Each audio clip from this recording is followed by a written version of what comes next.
Well, hello everyone, good afternoon and welcome to Live at the Waterhole. My name is Amy and I'm here with you for the show today. And how exciting is this? Starting off with some hyenas here at Rosie's Pan and some hooded vultures as well. I think that there might be a kill nearby or something like that. It would make sense that these scavengers are hanging around here, with that being the reason why they're in the area.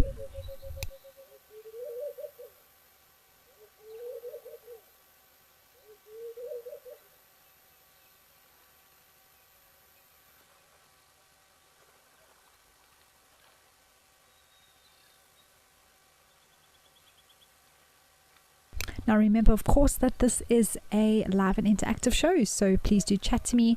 Let me know who you are, where you're joining us from. I would love to hear from you, and you can send those through via the Wild Earth website or the app. You can also chat to me through the YouTube chat stream, or you can join the conversation on X using the hashtag Wild Earth. Otherwise, you can send through those comments and questions through WhatsApp using your mobile device.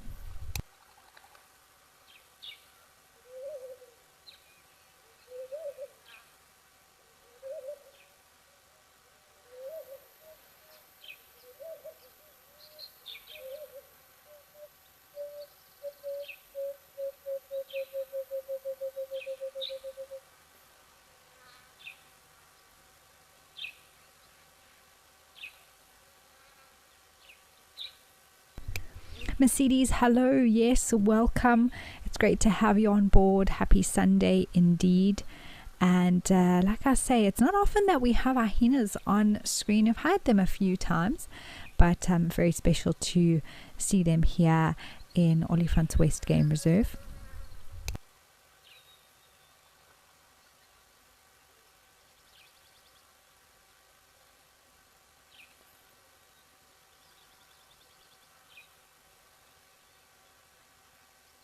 You could see that one hyena had definitely been sitting in the mud, quite a muddy bum, and they often like to do that to cool down when it is quite warm.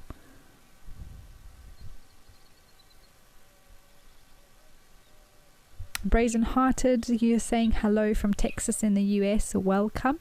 It's great to have you here with us. I wonder if there's something there. Oh, maybe they're drinking a little bit there. There seems to be a pool of something. Oh, there's another hyena to the right. So quite a few of them here. This is very cool.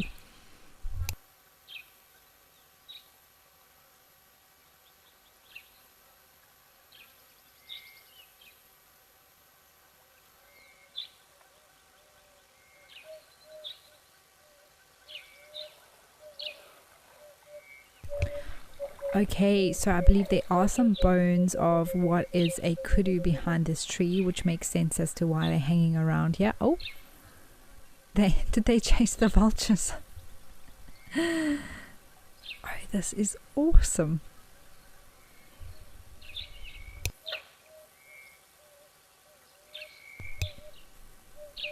Yes, Anita, the cleanup crew is in full swing here with look at that hooded vulture trying to take a gap.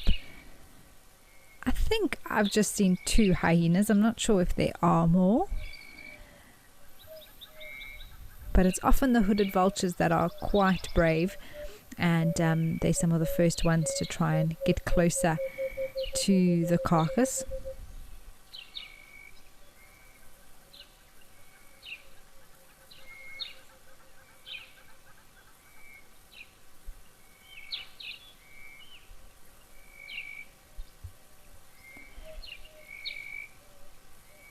Robin, hello. You are watching from Johannesburg in South Africa, and you say that the weather's looking good this side. It is a beautiful day today in the Lowveld.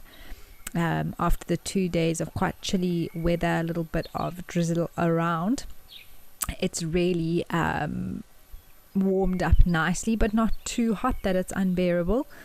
So it's sort of the in-between heat, which is reminiscent of some nice early summer days before the heat gets here later on in the year.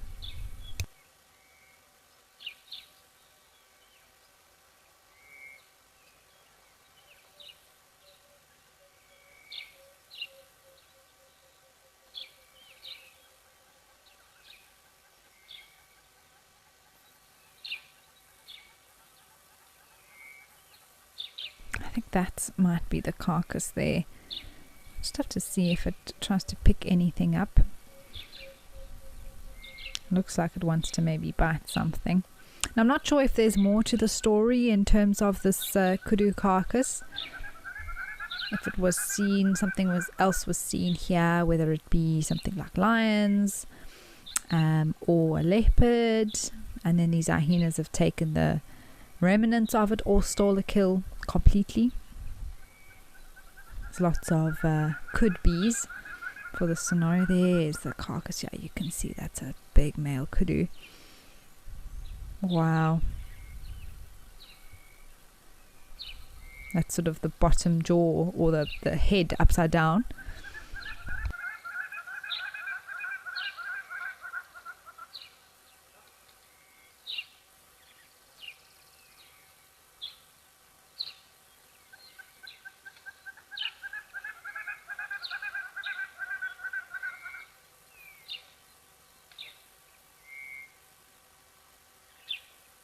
There we go, it's dragging it. Oh, this is great. We can have a much better view. You can see some rib cage there. The spine still all connected, so the hyenas still have some work to do.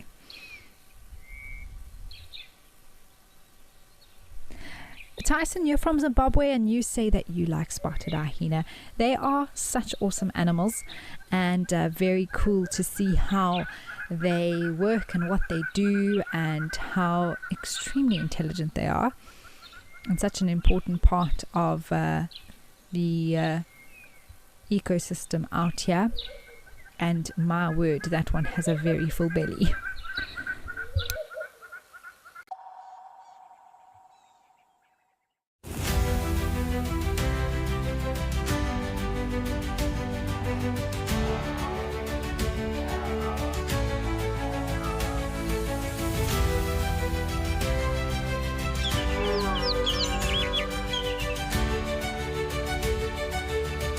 This is an unbelievable afternoon.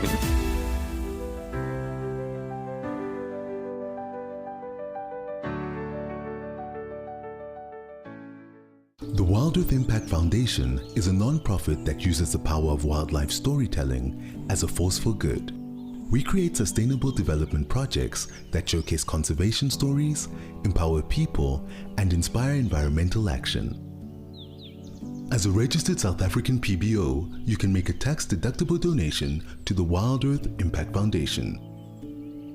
To find out more, visit our website.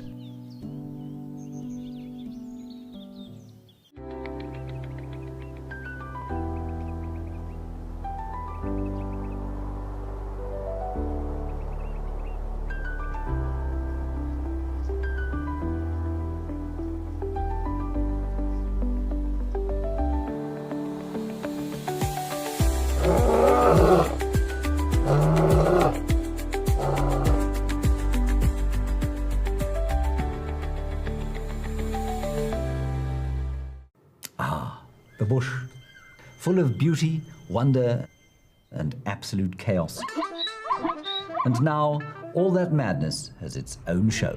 It's called a Wild Bush Week. The countdown of the most outrageous, heart-stopping, and sometimes downright ridiculous wildlife moments of the week. Lions throwing their weight around. Hyenas gate-crashing the buffet. Leopards doing, well, leopardy things. Each week, it's a fresh reel of safari gold, a mix of drama, She's just got an impala, everybody. danger, and a healthy dose of laughter. So, if you fancy a highlight show with bite, and I don't mean just the animals, tune in to a Wild Bush Week. You bring the tea, and we'll bring the tusks, tails, and teeth.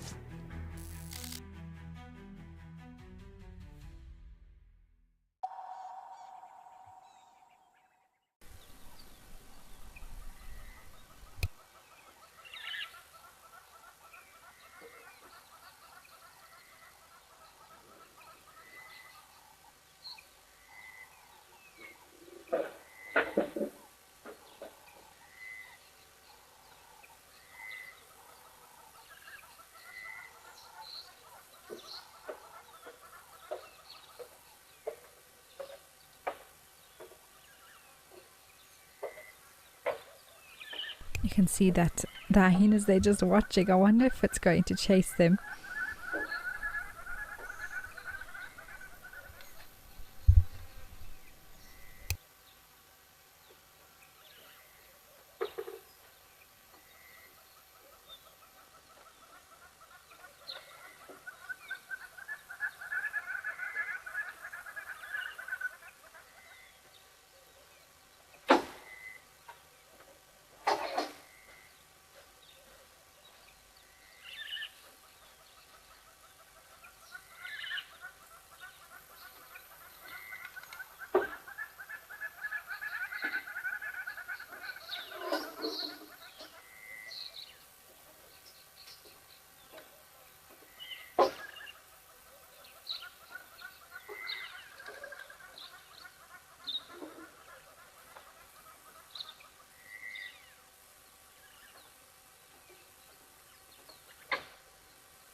Well, we're going to see if anything else happens here with the carcass and the hyenas. But in the meantime, let's head over to Safari Hook.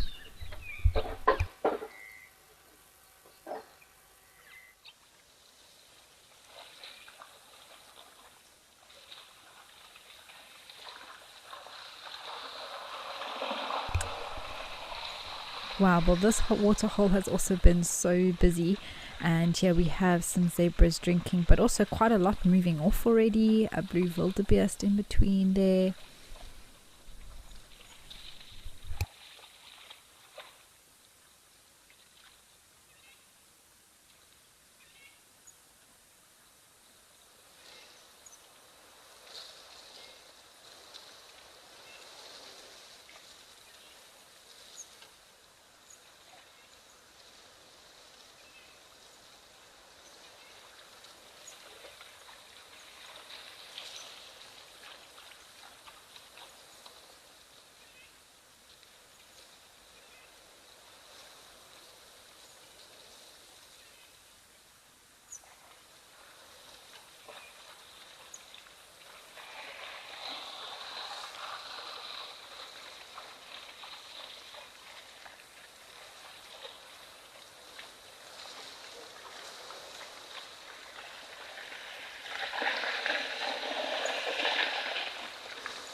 We've also seen quite a lot of elephants here as well, so hopefully we can see some of those as well. Now I believe that a Kori bustard, which is one of the very largest or heaviest, should I say, flying birds that we get here, has been around this waterhole. So we're just going to do a little scan to see if we can see it again.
Well, while these zebras enjoy their lovely drink at Safari Hook, let's head over to Lentor for some birding.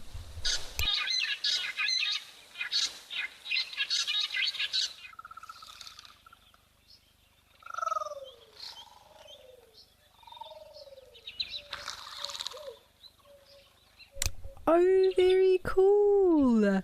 We've got a little owlet, everyone. Oh, it is so beautiful. I think this is my first owl on the Waterhole show. My goodness me.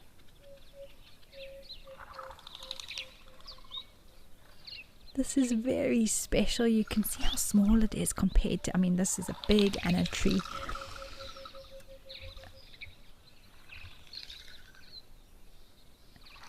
Looks like a pearl spotted, but I do know that this is East Africa, so they could quite easily be a different owlet species here. So I'll just have to see a few more markers to confirm. But so lovely to see this special little bird.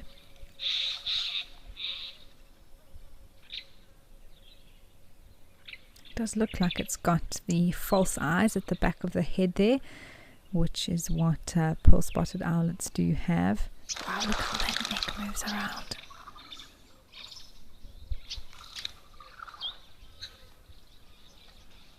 Oh, it's flown off.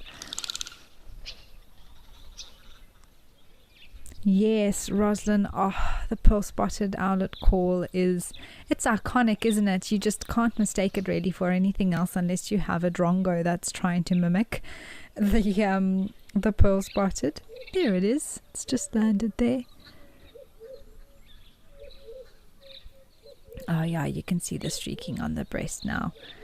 And what a beautiful little owlet, and also one that is known for being around and very active in the daytime in comparison to other owls. So a little bit of a break in the stereotype there, with owls being nocturnal birds.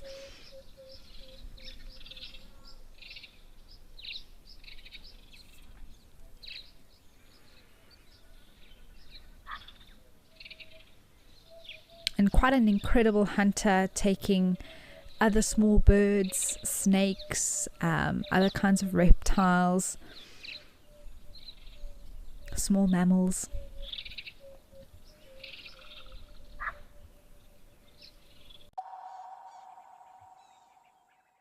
For years, we've shared virtual wildlife. Now let's experience it for real. I'm Lauren Arthur, and I'd love to show you my amazing home here in the Greater Kruger of South Africa. This 5-night journey is an exclusive connection to my piece of untamed Africa. I live here in these gorgeous landscapes surrounded by epic wildlife. The wild is calling, so come and join me.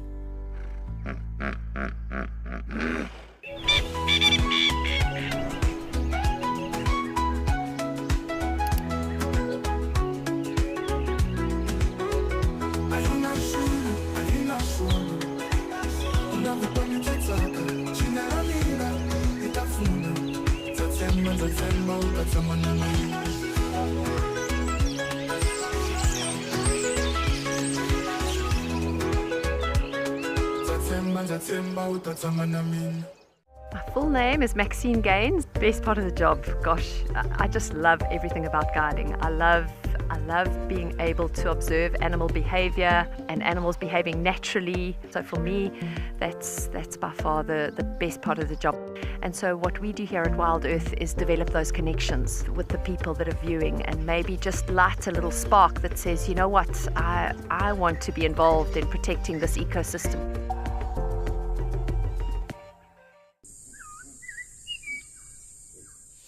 There's some ellies that we're approaching now. The light on her as well is absolutely gorgeous. So we are going to enjoy the rest of this sunset.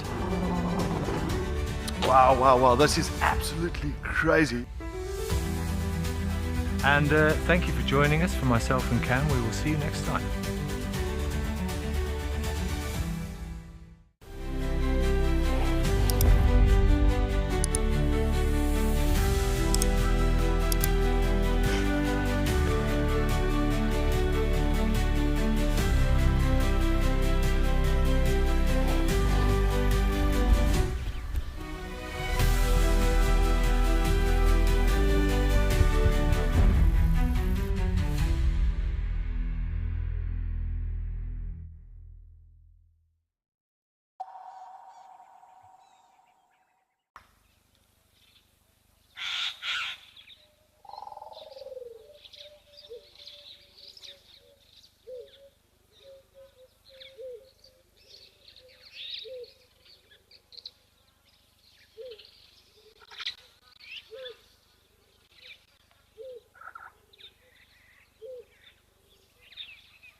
Drizzle, so those false eyes that I was talking about at the back of the head is all about sort of a camouflage or distraction display technique, so that it basically looks like it has eyes at the back of the head, so to confuse potential predator or prey, I suppose, that it's looking both, it could be looking either way, backwards or forwards. And it's true, from a distance sometimes you do think, oh, is that the front, is that the back?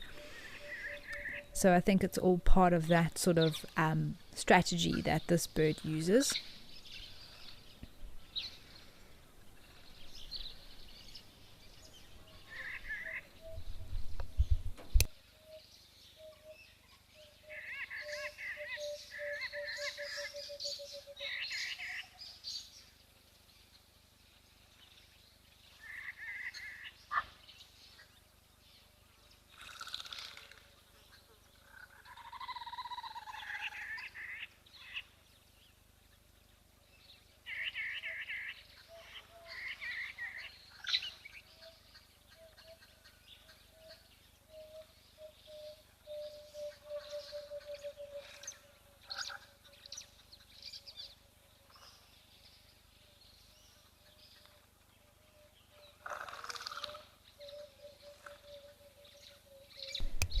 Oh, while this little pearl spotted owlet does its preening, I hope we can come back to it a little bit later on.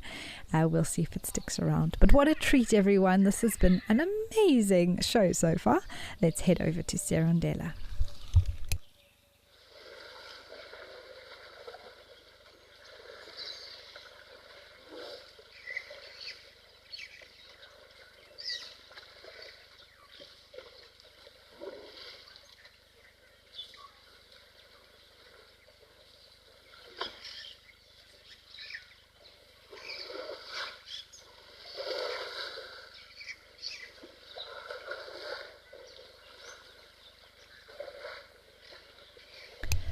Well, from one special sighting to another, the pool party has begun here at Serondela. One has definitely still enjoying the pool.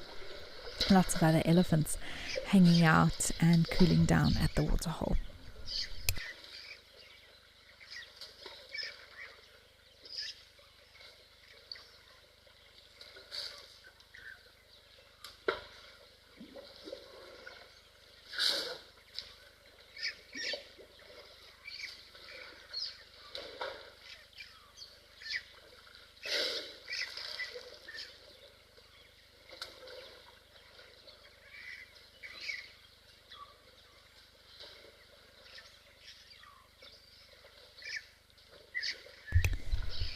Tinker, it's a good question, but I think there's a natural ability that elephants have to swim. I've seen little babies who couldn't have possibly, they don't go for swimming lessons or anything like that, and are supported by the herd when they do cross rivers and go into water holes. So I think there's an element of learning, but there is an instinctual element to it as well, that they just know they need to move their legs and somehow it all works.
Oh, is that our hippo friend? I actually thought it was an elephant, but it is our hippo friend who's keeping a low profile here between all the elephants. I wouldn't be surprised if shortly it gets chased out of the water.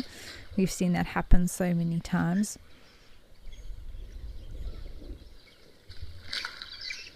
Robin, elephants love mud so much because it helps cool them down. And they are a huge animal. They hold their body heat very, very, very well. And so cooling themselves down like this is all part of basically thermoregulation. And that mud sinks into their wrinkles and their bodies hold on to it there, keeping them nice and cool.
I feel like this elephant's deciding if it wants to chase off this hippo or not.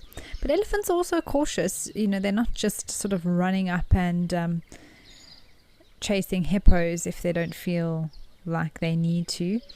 It's mainly some of the younger bulls that feel like they just don't want anything hanging around their waterhole, you know.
Wow, well, plenty of elephant fun here at Serondera. Let's head over to Tau to see what's happening in Madikwe.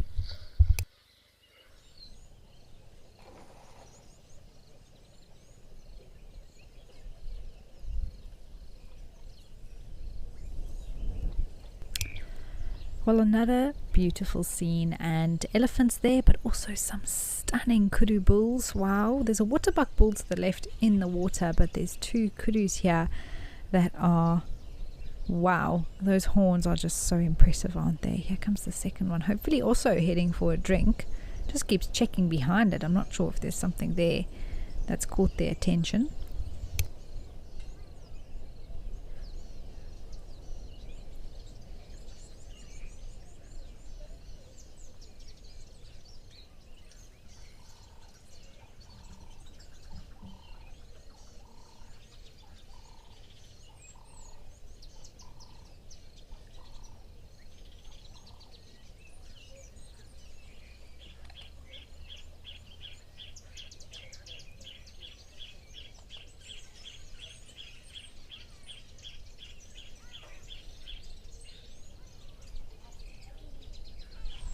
Looks like some more kurus are arriving from the back.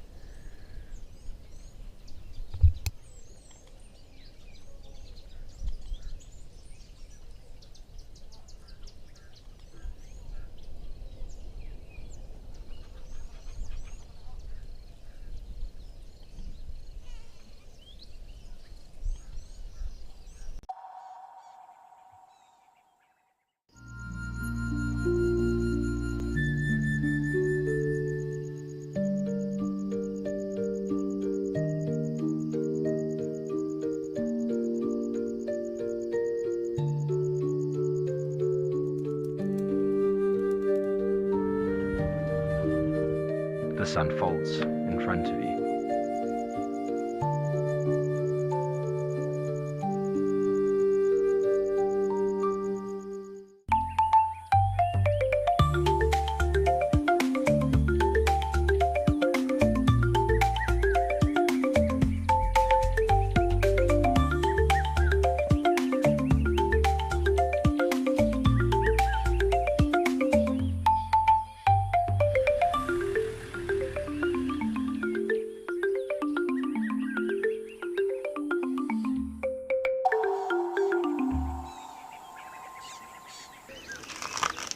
Would you like to know what an elephant's favorite food is? You could ask me questions like that in real time. Our safaris are live and interactive from the heart of Africa. The Fortunas over here. Watch Safari Live and connect with nature.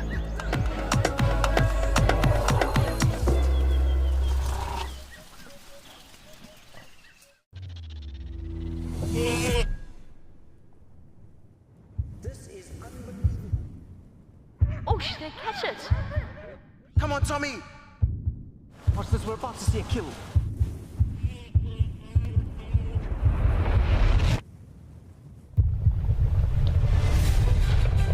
You can see how close he is from where I am.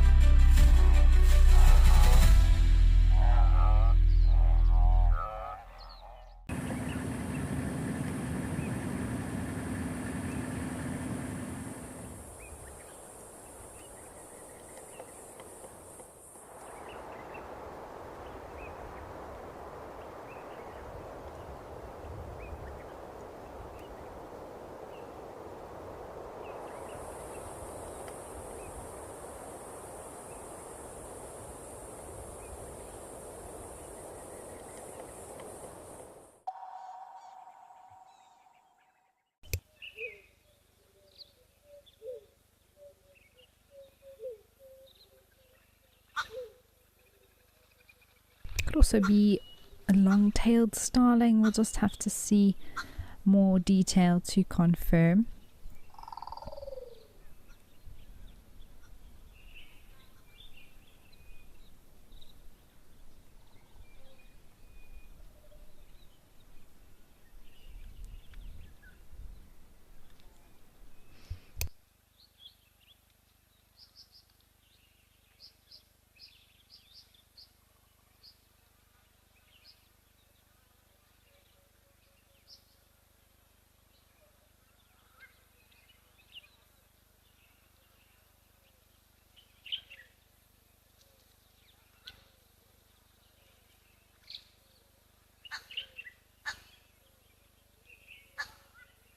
And they could be hanging out here because they're actually nesting in some of the tree cavities. Starlings use hollow tree cavities to lay their nests. that another bird up there on the left? Oh, it's a dove. It's a dove.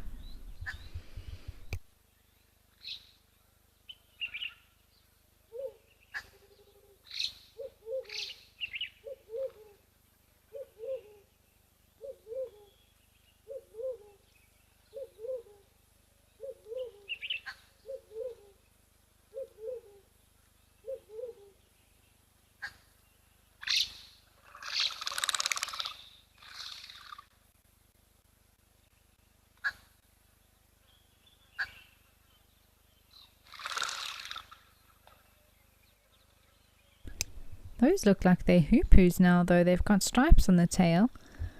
Some wood hoopoes. Yes, look at that. Orange beak. Can hear them calling a little bit as well.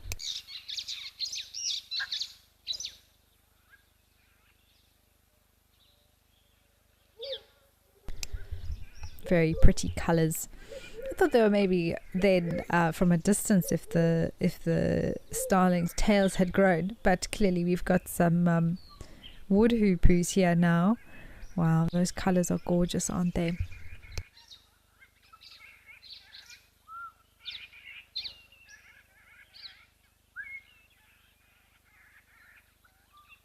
Such beautiful iridescence. And interesting to watch that foot structure as well, how they can hold on as they hop up and down the trees.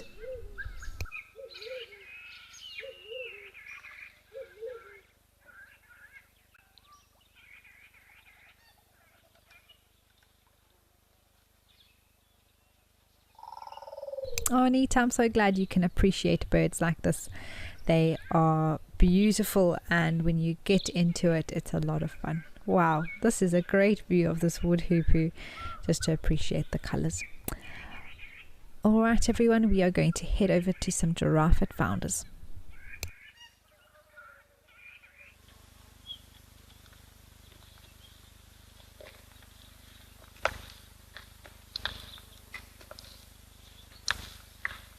Wow, what a different scene here at Founders. Usually we have this sort of sky blue and white fluffy clouds maybe dotted around, but it looks like the Eastern Cape is maybe having a patch of bad weather. It's still beautiful though, just a different view, and always lovely to see some giraffe.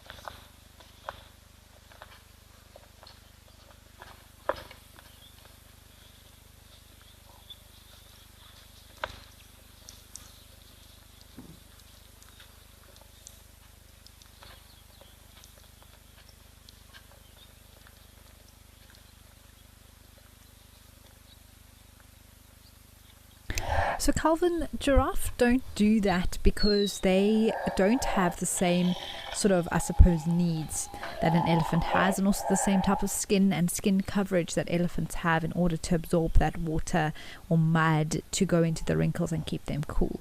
Giraffe have fur covering their entire bodies, and it wouldn't actually do very much good for them to dirty all of that fur, and it could cause a lot of problems for them. They would find it very difficult to groom themselves, to get themselves clean again, to maintain good hygiene on their coats. So it would probably cause a lot more problems than what it does on an animal like a rhino or a buffalo or an elephant, where it can go directly onto the skin.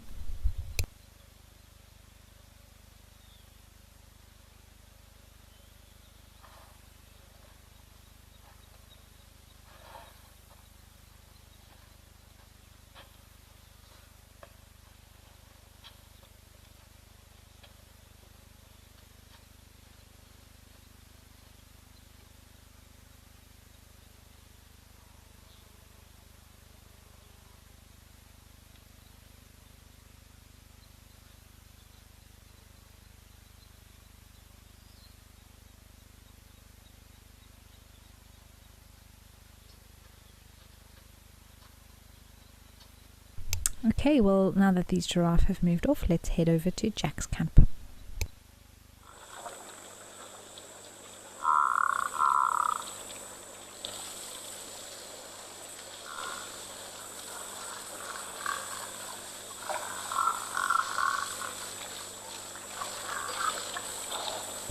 Wow, what a scene. So many wildebeest here. Really is quite incredible to see.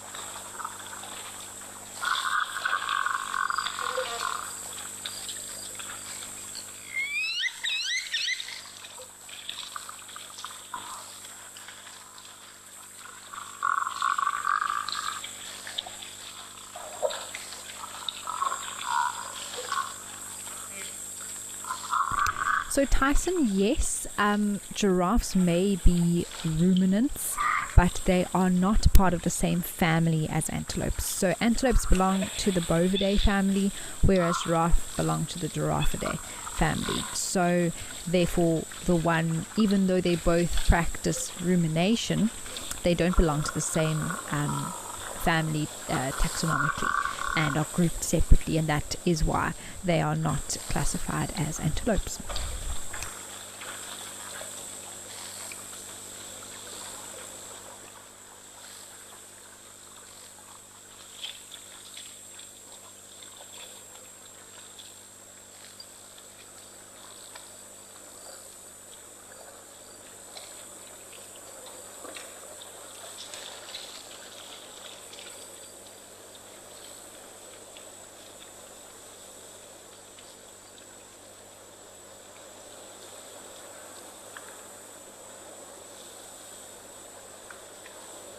I love the landscape here. It really is something that I don't think I've ever seen anything really like it, with this desert-like area. And there's clearly some sort of oasis or river that's running in the background with all the palm trees there. And of course we've got water here at Jack's camp.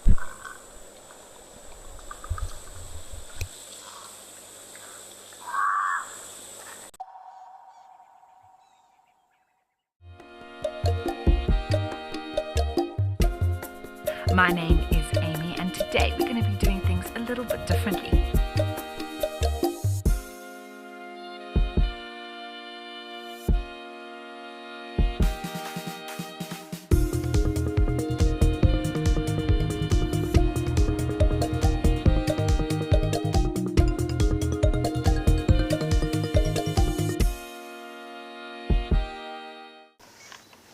Even a hyena coming into the action as well now.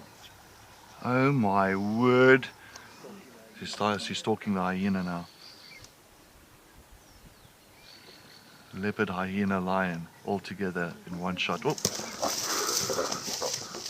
Woo! This is action-packed.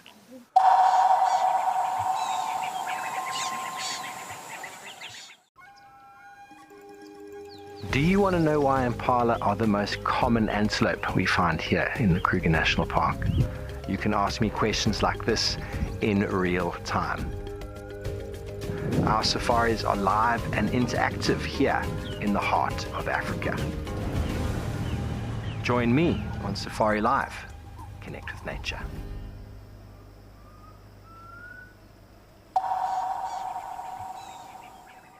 Join our expert guides at dawn for a live, immersive safari as the bush comes to life. Found ourselves a chameleon, and look how he's changed color. Every sunrise brings new discoveries. Pound for pound, a leopard is one of the strongest cats around. Ask questions, share your thoughts, and connect with nature live and in real time. Great excitement, great happiness. Start your day with adventure. Out here, every wild moment counts, and as a Wild Earth explorer, you won't miss a thing. Incredible. Watch the Wild Earth channel ad-free 24/7 and rewind if you want to catch something again. Enjoy behind-the-scenes videos, fireside chats, and early access to travel offers. The best way to stay connected and be part of the Wild Earth family.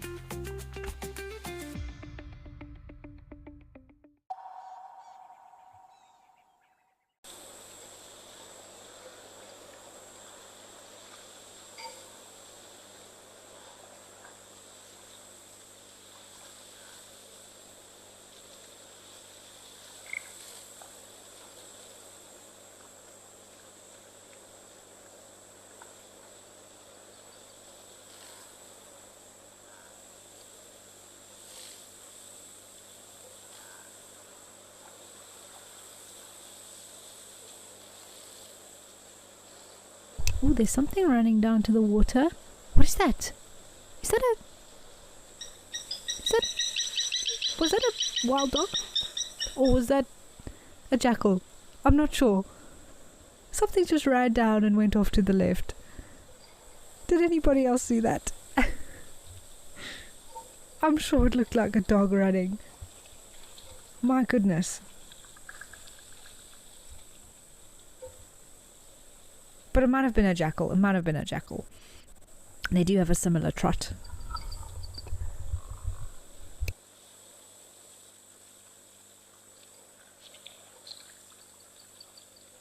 I just think the wildebeest would have reacted more if there were something like something that was of any threat to them.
Alright, well, I think it was a jackal that moved off very, very quickly.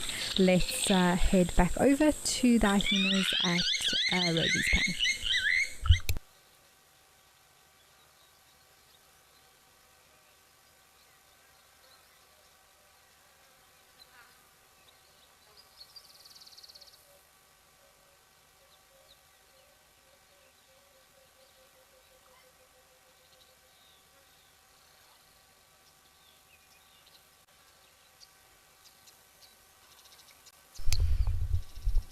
Well, we have one that's gone back towards the carcass there. And I think it's very close to a very muddy patch here. That's why they all have muddy bottoms. You can see the hyenas are also, sorry, the vultures are also hanging around.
Now it's interesting why the hyenas are still hanging around. I mean, I know the carcass is still there, but they're not particularly interested in it at the moment.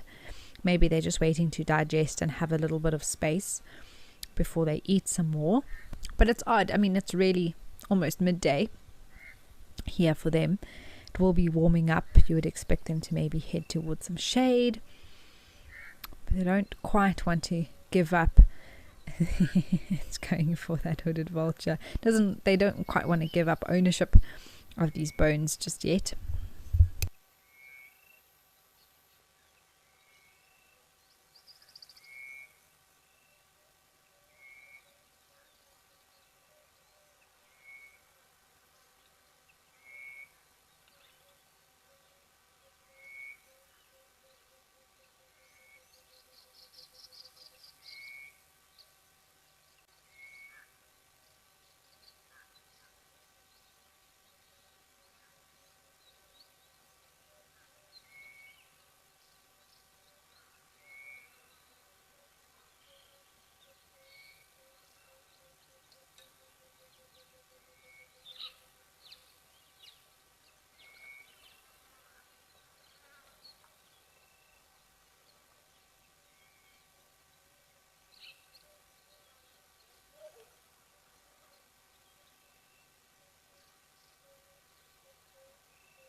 Catherine, yes, it is incredible to see the other side of the world and what's happening here in Africa.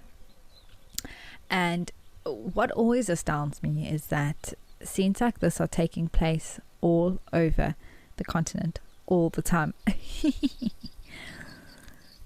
I mean, there are so many game drives that are going out every single day. Plus the cameras that we have located in different spots now, and still we don't capture nearly close to all of the kills and carcasses and animal interactions that are going on every single day. And just to see it reminds us of the circle of life, but the importance of the role that every animal has to play, and the balance that needs to be kept with both predator and prey, as well as the scavengers.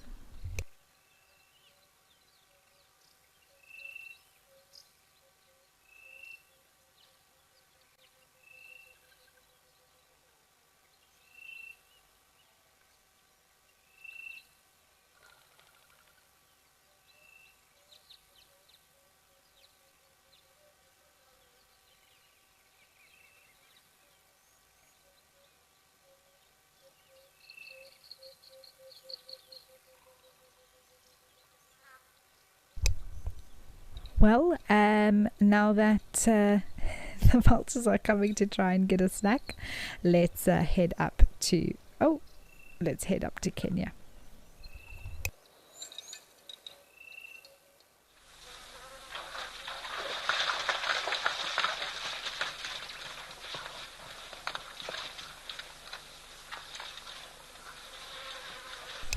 Well, it is great to be up here finally. Normally we get here quite quickly, but with all the other animals around in other locations in Africa, we haven't quite gotten to Aldona yet. So here we have all the varieties: zebra, warthog, elephant, and a fringe-eared oryx that's coming for a drink.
Looks like maybe a white-browed sparrow weaver that's just landed there. You can just see the white stands out so much.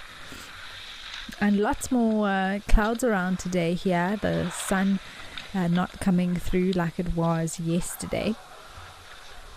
Oh, the elephant resting its head on the other one's backside.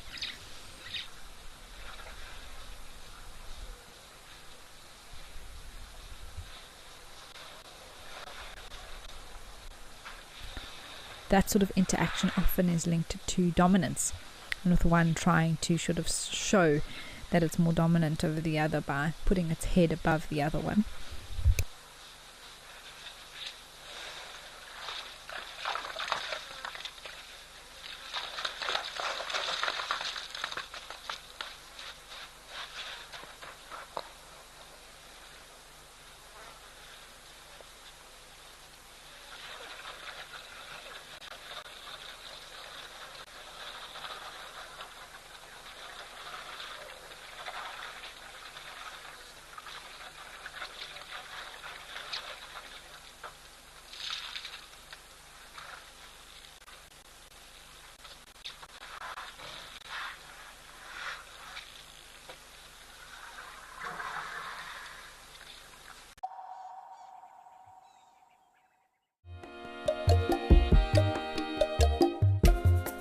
My name is Amy, and today we're going to be doing things a little bit differently.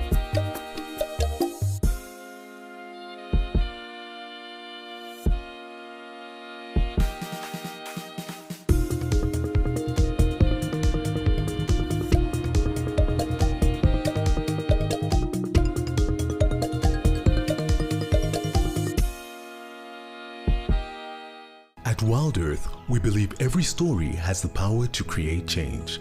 That's why we've launched the Wild Earth Impact Foundation, a non-profit dedicated to conservation and social impact. By showcasing conservation stories, we can change lives, protect nature, and empower communities. We have partnered with Empowers Africa to accept tax-deductible donations from US donors. Your donation will help fund critical programs that support our mission. Join us and be part of the change. Would you like to know at what age a buffalo calf gets its horns? These are questions that you can ask me in real time. Our safaris are live and interactive here in the heart of Africa.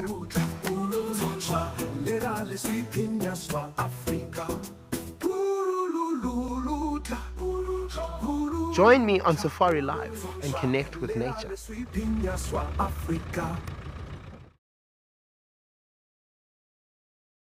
Ah, the bush, full of beauty, wonder, and absolute chaos. And now, all that madness has its own show. It's called a Wild Bush Week. The countdown of the most outrageous, heart-stopping, and sometimes downright ridiculous wildlife moments of the week. Lions throwing their weight around. Hyenas gate-crashing the buffet. Leopards doing, well, leopardy things. Each week, it's a fresh reel of safari gold. A mix of drama, She's just got an impala, everybody. danger, and a healthy dose of laughter. So, if you fancy a highlight show with bite, and I don't mean just the animals, tune in to a Wild Bush Week. You bring the tea, and we'll bring the tusks, tails, and teeth.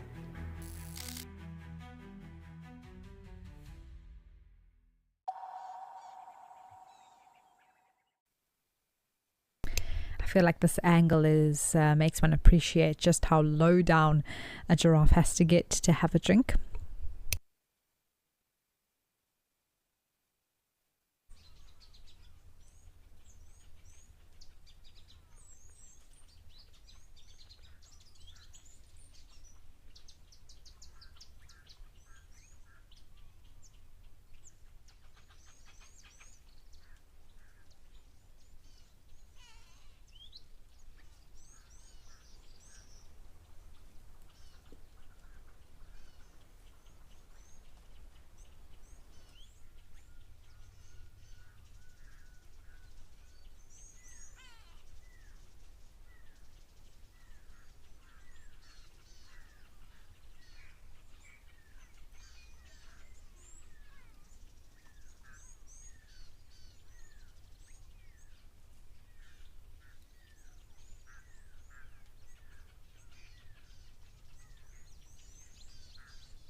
We were talking about the interesting gait of giraffe this morning on Drive. Kerry mentioned, who's at Mabula at the moment, how they walk with two legs on the same side at a time rather than sort of front back, but rather lifting up both the front and the back simultaneously as they take steps. You would think it would be more difficult to balance that way, but I suppose to some degree, like us as humans having two legs, we move one side at a time. The giraffe being so tall, maybe, well, it must work the best for them. That is why they walk that way.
There's an oxpecker there as well that's found a spot that's very good there, right on top of this giraffe's head.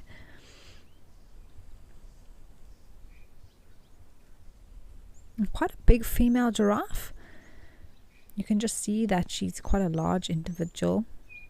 I think she might be pregnant as well, a very sort of full belly.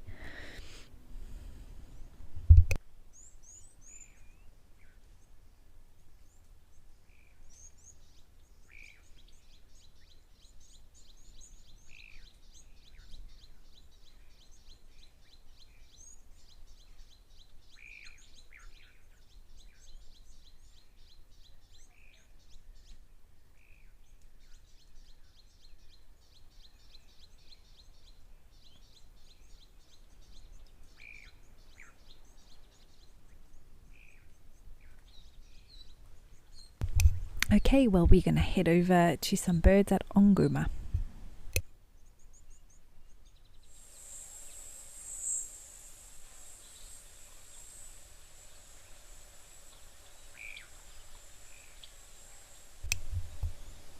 Oh, lovely. We have a Cory bustard and a springbuck. Almost looks like that Cory bustard, though, is sort of puffing out its feathers. Has a incredible display that it does. But I think it must be drinking there now, just behind these reeds. Yes.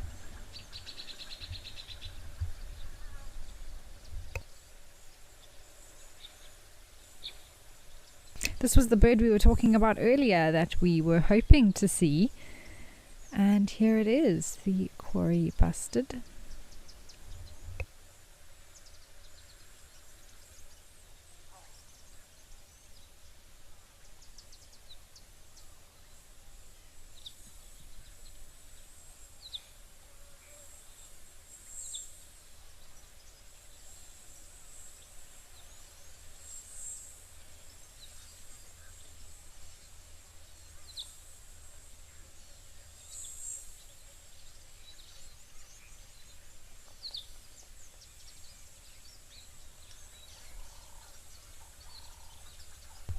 Marula shortcake, they are fantastic birds, aren't they? Really impressive in size, of course, and just cool to see doing their thing out in the wild.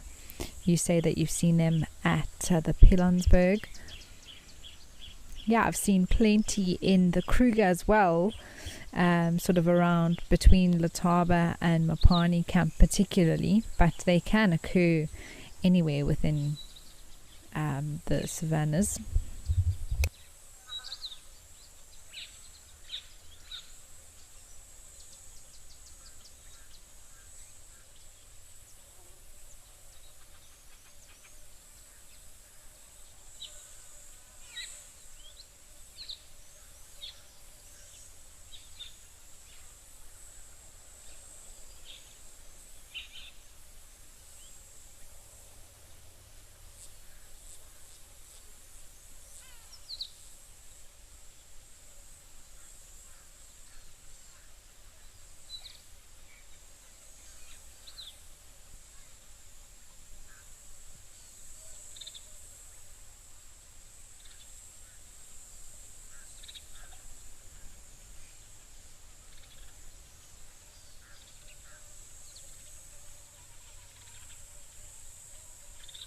Lucy, yes, I do think that there are impalas here. I think we've seen them here before, but I know in Etosha we've seen both the springbuck and impalas in the greater area, so would assume that they also come to Ongoma too.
Oh, wow.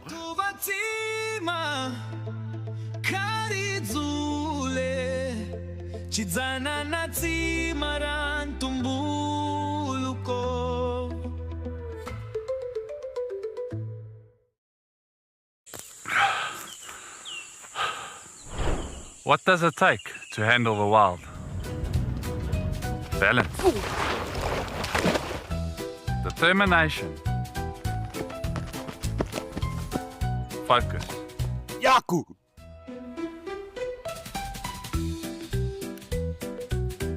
And gear that can take a beating so you don't have to.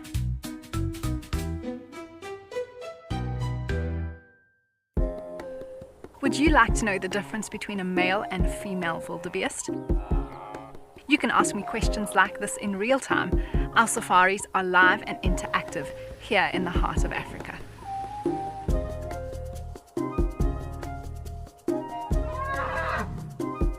Join me on Safari Live and connect with nature.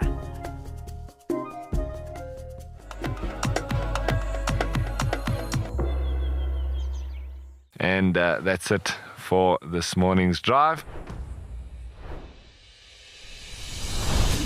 She's just got an impala, everybody.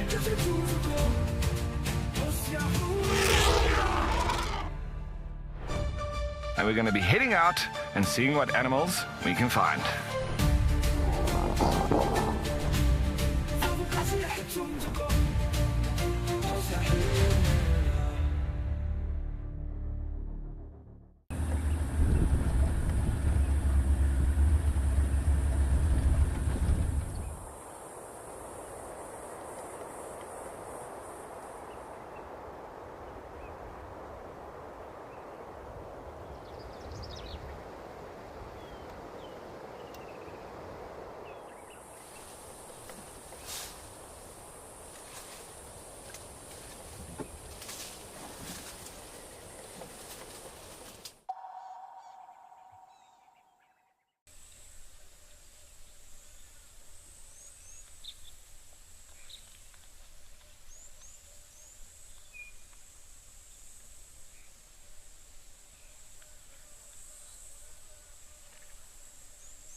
buffalo, no, I wouldn't say that Cory bustards are particularly rare. It's not necessarily something that you will definitely see on a safari, but as far as I know, I haven't heard of them being endangered. I will just check on my birding app, but they're not sort of everywhere. I think in areas, there are specific areas where they are more common to see than in other places.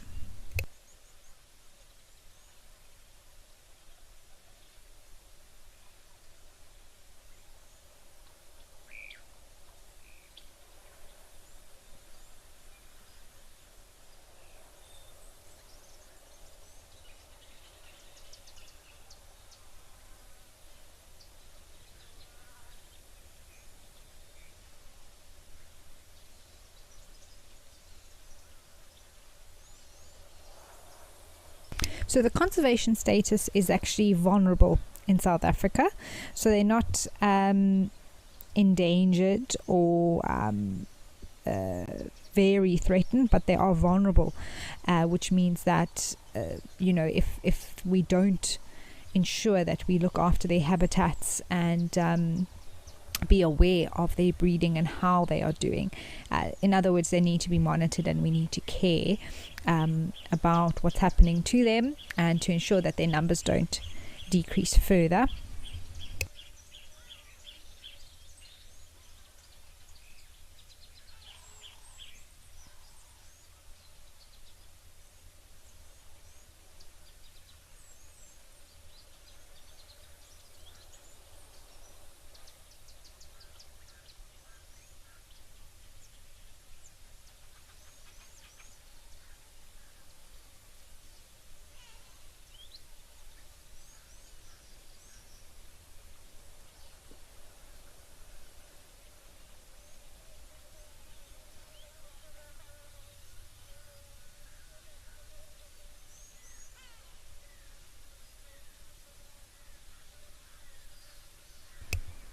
So Juniper, you'd like to know where the Cory bustard nests.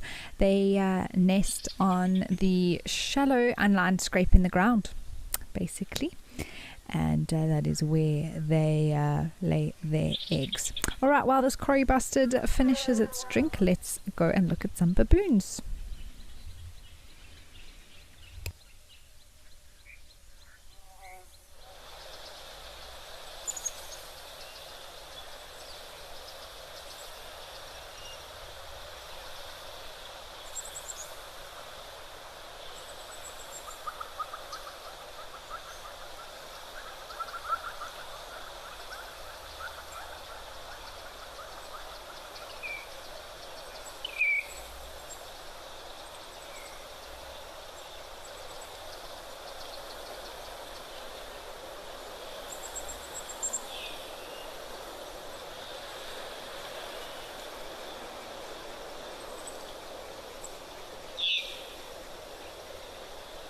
You can see some of the troop out here doing their foraging.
Wheaty, you want to know if baboons are ambidextrous?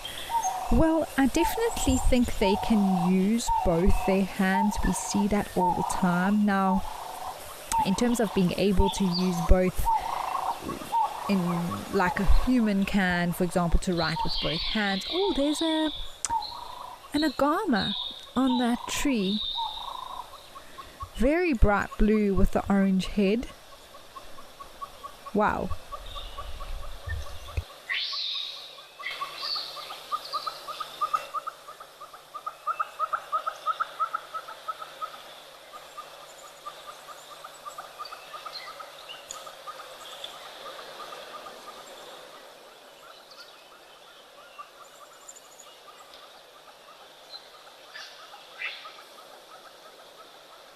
Looks like it was a Kenyan rock agama, possibly, with that sort of turquoisey color. But in terms of being ambidextrous, I would say that they definitely can use both hands, although maybe they do have a preference. Each one prefers to use more of the right or the left.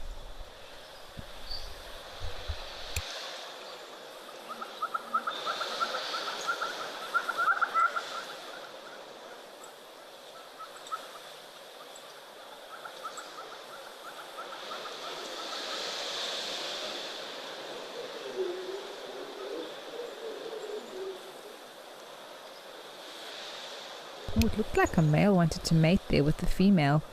Looks like he's following her around. They're going to come out on the right of the tree there. She does look like she's in heat, quite a swollen backside.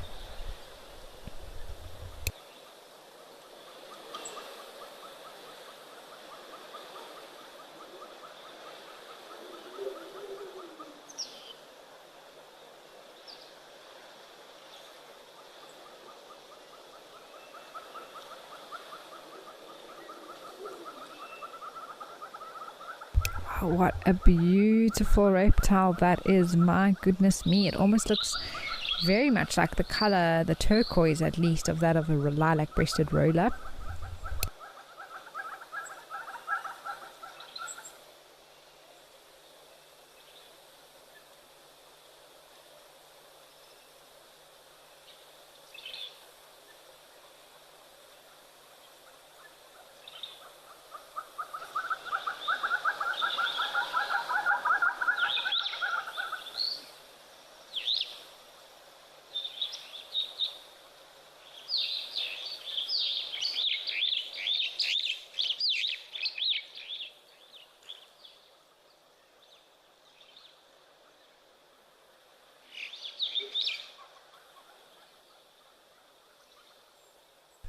I assume this must be the tree agama compared to the rock, which of course would favor rocks in comparison to trees. With this one being on this dead tree here, it really is something quite special. I don't think I've seen an agama in a tree in Kenya just yet. It's on the move now, my goodness.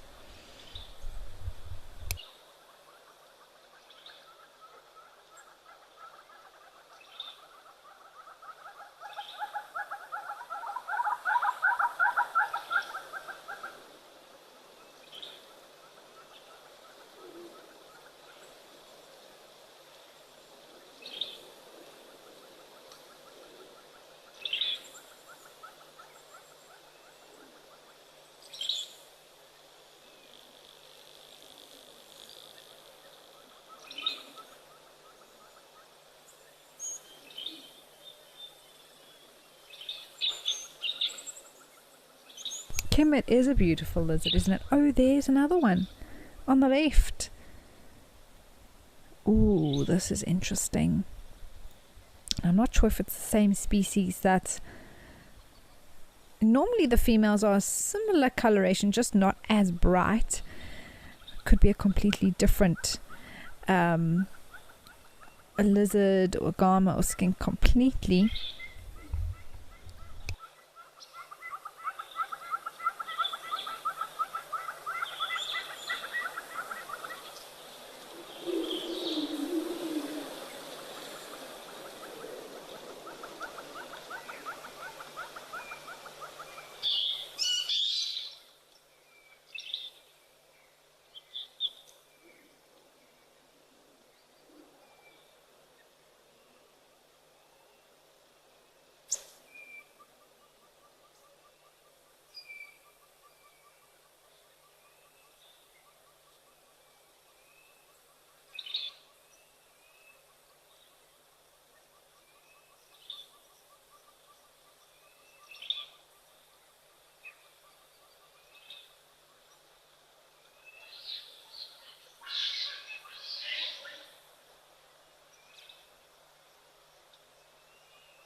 Interesting how they've just frozen there now. I'm not sure what the plan is. Yeah, Kieran, so beautiful. Oh wow, up down, up down. Oh wow, that was quite the hop.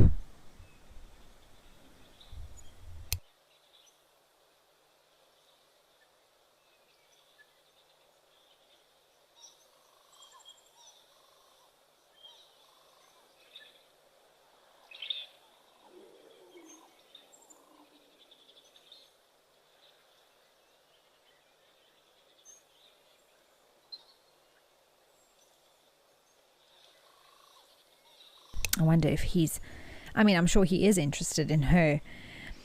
I believe it is a male and female, which makes sense with these agamas. It's one of the species where the male is the more attractive one in terms of coloration.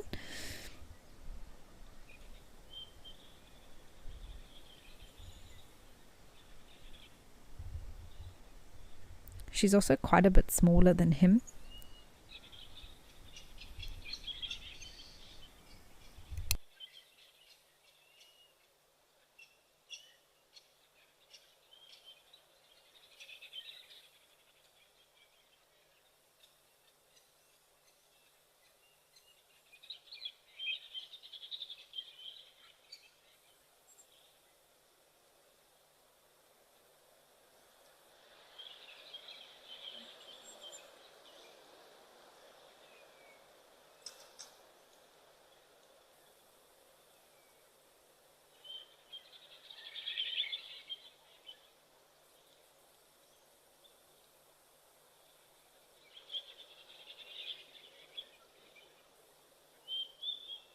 Yeah, I think he's definitely trying to impress her. That bopping of the head, I believe, is typical behavior for gamas to try and impress the lady. But she has to initiate the actual mating and will lift up her tail to say, you may approach. So he is trying here, although that doesn't look like the steadiest branch, and she needs to be careful because from there's quite a drop.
she really is going.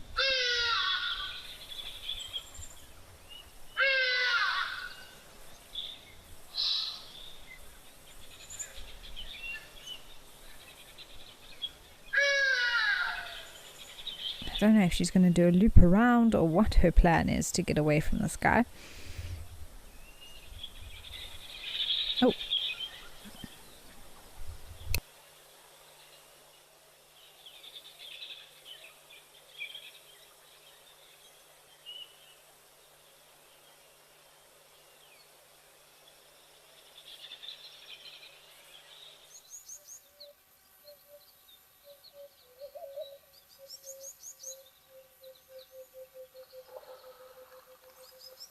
Oh, we've just hopped over to Rosie's because the carcass is being dragged around. You can see, oh my word, a lot of action happening here in sort of the overflow from the waterhole itself.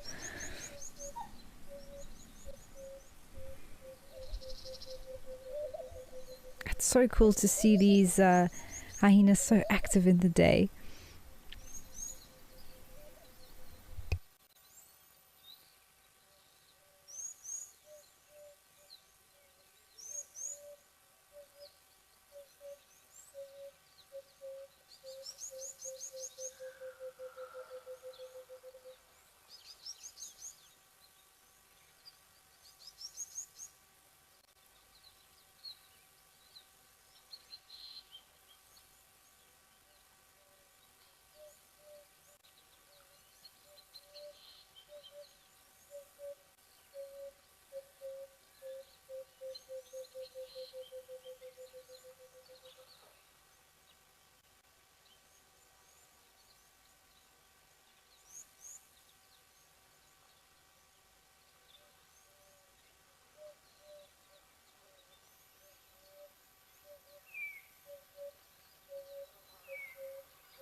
So Tristan, I think we're not seeing the jackals here just yet because the hyenas are still here and they are still being quite protective over the carcass. Oh, there's 4 here now.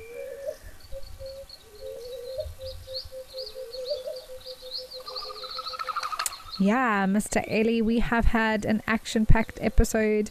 So much variety and not just different things, but things doing things.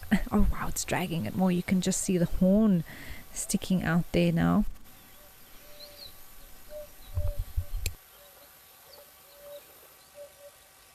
BBC. So we also don't know exactly. What we do know is these hyenas appeared with a kudu carcass on the camera, and it was just really what was left of it here, a bit of bones and skin, and I don't know how much meat is left there.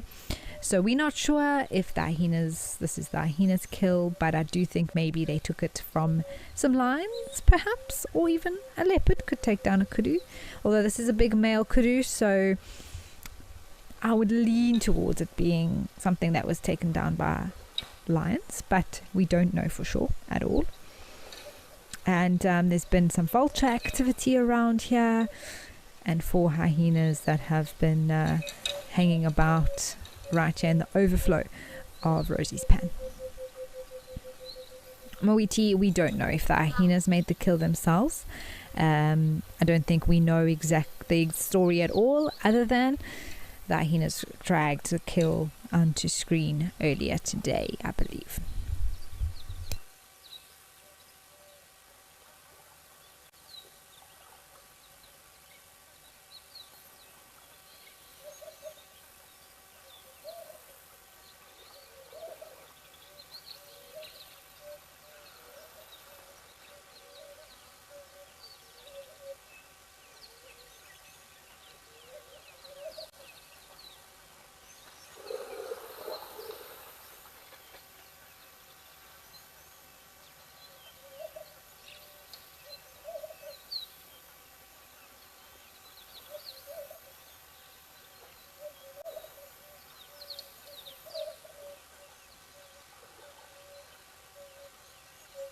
Sarah, I'm so glad you could catch up with the sunrise drive. It was a wonderful one this morning. And yes, you are watching some great scenes here with these hyenas. It looks like one got a bit of something that it's chewing there.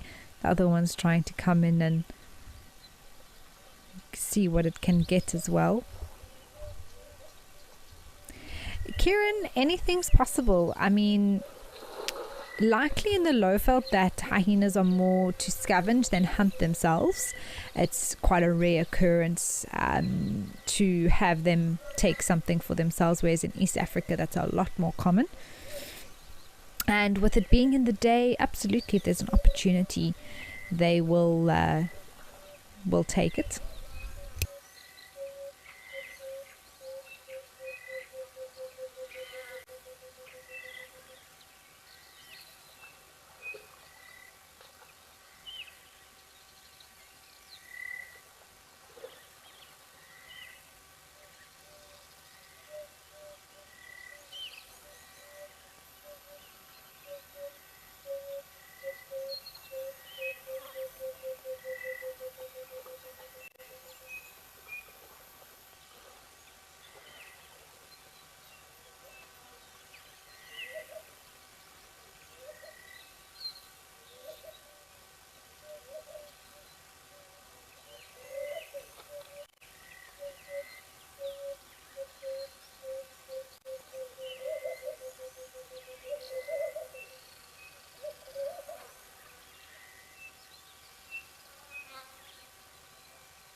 Well, while these hyenas munch away, they're sort of behind the trees now, so we can't really see too much.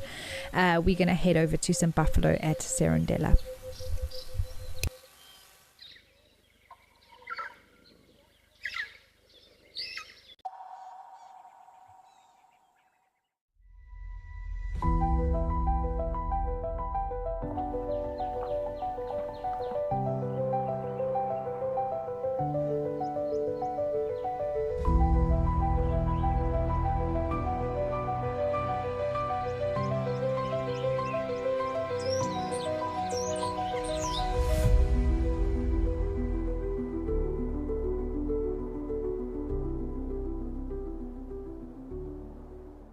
The Wild Earth Impact Foundation is a non-profit that uses the power of wildlife storytelling as a force for good. We create sustainable development projects that showcase conservation stories, empower people, and inspire environmental action. As a registered South African PBO, you can make a tax-deductible donation to the Wild Earth Impact Foundation. To find out more, visit our website.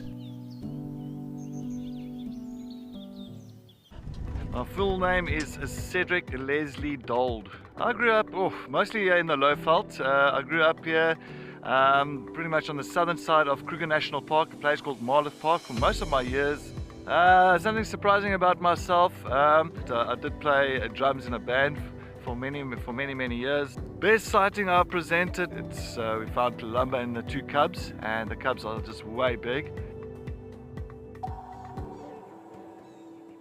Every week, the wilderness delivers. And that's why we're here. Drama, chaos, crimes, humour. All moments you'll never forget. We've counted them down, argued about them, and finally picked the very best. From rare sightings to classic bush showdowns, this is nature's weekly highlight reel. Sharp facts, bad jokes, and the wildest top 5 you'll see this side of the savannah. It's not just a show, it's a wild bush week. Every month, something wild lands in your inbox. From rare sightings and behind-the-scenes secrets to expert stories, seasonal changes, and exclusive travel opportunities, the Wild Earth Journal is your free monthly mailer, packed with the magic of the wild straight from the field. It's fun, it's free, it's full of surprises. Sign up now on the Wild Earth website.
Deb, in terms of them being unusually alone like this, no, it's very normal to see buffalo bulls in small groups like this. In fact, just one on its own. They like to separate away from the larger herd regularly. And that can be because they feel they need to move away in order to get better grazing, strengthen themselves up, and then return to compete for dominance. Or it can be because they are the oldest, possibly sick, and not able to keep up with the herd anymore. So depending on the condition of the buffaloes, what they're looking like, you can sort of decide whether it's just a very, very old boy or just a group of Duggar boys that are spending some time away from the rest of the herd. Mawiti, I've never seen them in terms of like we see sometimes zebras and impalas, or zebras and giraffes, sort of, or different antelope species hanging out together. And I think the reason for that is because with buffalo herds, they are already enough in number to not necessarily need other species to particularly hang out with.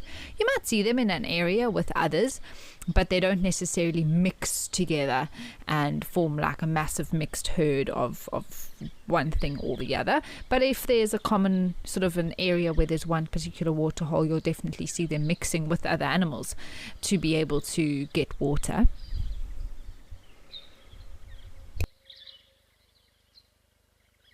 But even a lone sort of buffalo bull, they like their own space, and they sort of big enough and strong enough for the most part to look out for themselves. Not as vulnerable as some of the others, but at the same time they are vulnerable because lions do hunt them, take them down. And that's why a little group like this will form as well, so there's more of them together.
Moses, you're asking if buffalo can be domesticated.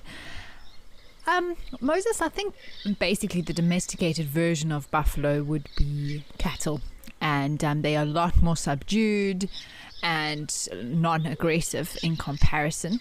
So I think the effort and cost to try and domesticate wild buffalo or get them to a point where they would behave like cattle is just not really worth it in terms of the outcome. Why would you want to do that? You can, get buffalo farms, but not in terms of trying to domesticate the buffalo. It's wild land where the buffaloes roam, but are basically hunted or used for their meat, which is then sold off. And there are restaurants that serve buffalo steak or even buffalo pies that you can buy in the Kruger. So there's a market that does come from buffalo, just like for the beef market. But with buffalo, I wouldn't quite say that they can be domesticated to the same level as cattle at all.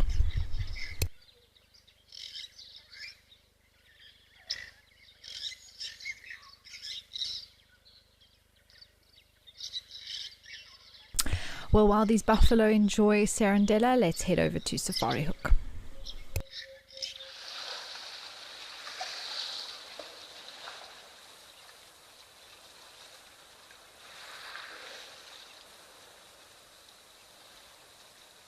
Well, I was hoping that the elephants would show up here eventually. And yeah, we have, I think, 3 that have waded into the water, and we'll see if they can maybe do a little bit of splashing about.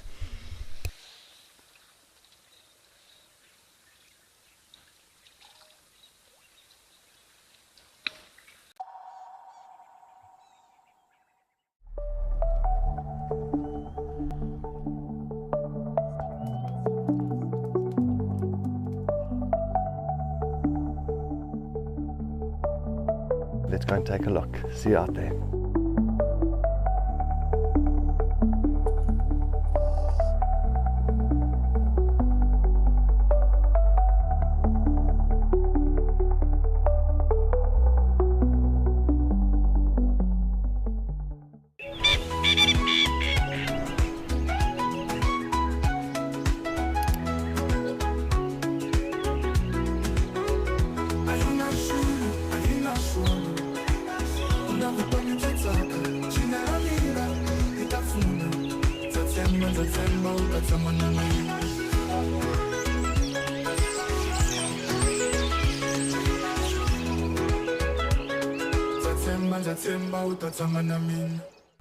My full name is Cedric Leslie Dold. The best driver at Wild Earth, it is me. I believe I'm the best driver. I think so, because I've... best part of my job, I say, is just to try and look out for these animals, track them down. I love tracking animals. I love looking for, fresh tracks, and if you can find them, it's just at the moment of accomplishment. If I wasn't a presenter for Wild Earth, I would be the drummer for AC/DC.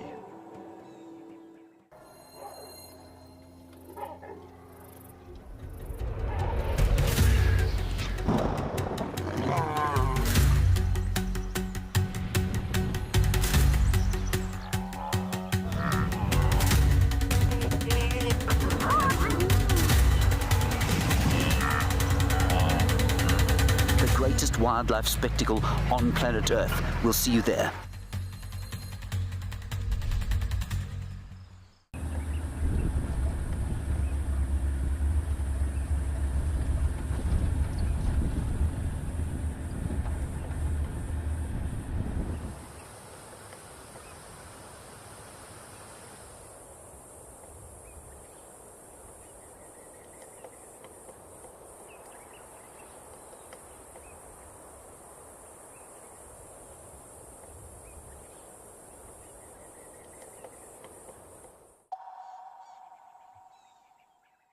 Females and their female offspring, even sometimes the males as well, will stick to their natal herds their entire lives and not necessarily move off at all.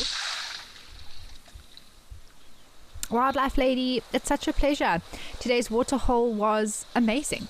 We saw so much. I mean, it feels like it went so quickly, but at the same time I feel like we were looking at that pearl-spotted owlet ages ago when we started off the drive. So we've just seen so much, been very fortunate with today's drive. Lots of different variety coming down to the water. That Cory bastard was also such a great highlight, and of course the hyena action around Rosie's with a carcass there. We'll have to see tomorrow. I do have one more waterhole show with you tomorrow before I head off on my track and trail safari in the Kruger with Wild Earth Travel, so I'm very excited for that. But we are still going to have one more waterhole together tomorrow, which I'm looking forward to.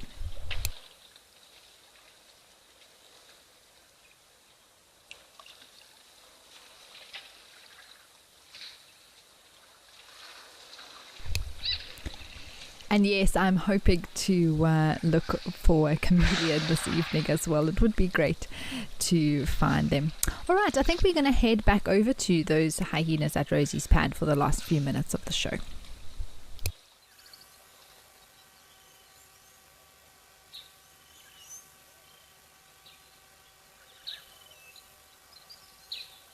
Oh wow, this is a great view. Oh, I love how they lie down like that. Very flexible hyenas. You wouldn't think so. They really are. Oh, there's a hooded vulture arriving.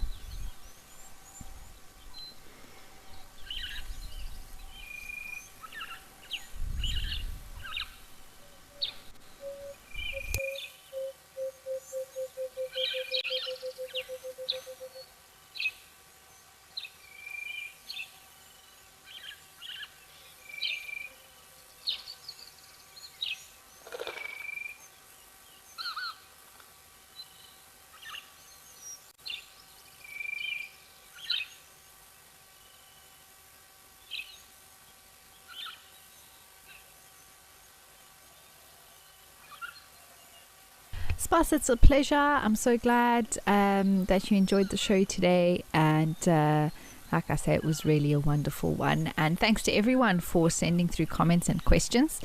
It's always great to chat to you all and have you part of the show. It wouldn't be the same without you all on board. I'm excited to see what happens here at this carcass. It's when there's a carcass around, anything can pop up from, let's say, hyenas that we have, but vultures, even another predator coming to investigate.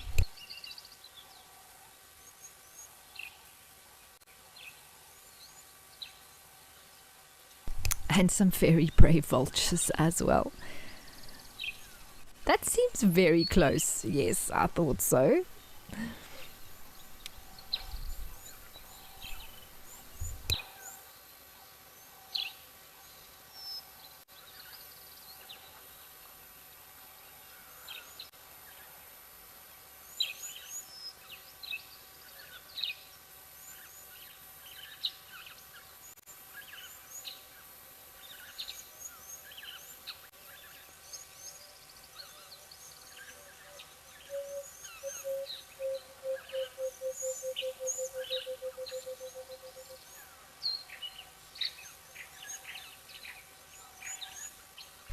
Well, everyone, I will see you all later on the Sunset Safari at 3:30 Central African time. Otherwise, tomorrow we'll be back with another Live at the Waterhole show at 11 a.m. And looking forward to seeing you all there. Keep well, everyone. And from the Waterhole team and myself, goodbye for now.